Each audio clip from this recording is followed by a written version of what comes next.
Here's how I make more money from one single HMO than most people do from their salary. When we look at the average salary in the UK, it's somewhere about 27,000, depending on which numbers that you're looking at. That's the average salary for most people. And when you divide that up and you work out what that is per month, it's probably about 2,200, 2,300 roughly a month that they're earning. And actually, when we look at what it is that we do in HMOs and how we create income from those, when we've got a HMO, our rents will vary from like about £500 going up to about £900 on a single room. And for most houses, we'll have 5, 6, 7 rooms in a house, depending on the size of the house.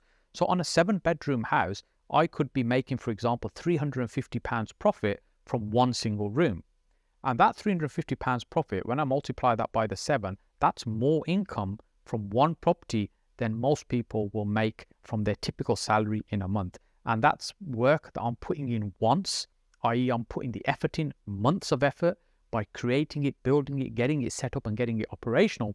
But then I'm getting paid forever, but only having worked once for setting up that property. So most people may not necessarily be in a position to be able to find a property like that, to be able to purchase it, renovate it. You know, we might spend £250,000 purchasing it. We might spend £170,000, £180,000 renovating that particular property in order to be able to create the income from it in this particular way. But many people, that may not be accessible. But a much easier way to get started is just be able to control a property for a period of time in order to operate it in this way to create income. And what I'm talking about is rent to rent or rent to HMO, where you've taken on a property and you're running it in this particular way. Now, you may not necessarily make £300 a room, but let's say you make £150 room, which you should be looking at least anyway, in my opinion. If you're making less than that for the amount of effort you're putting in, it's really not worth it. So then you're potentially making, what, about £900 from one property that you don't own, but you control and you're running this way. Yes, you're going to have to put some work in to be able to get this done. You're going to have to learn how to do it.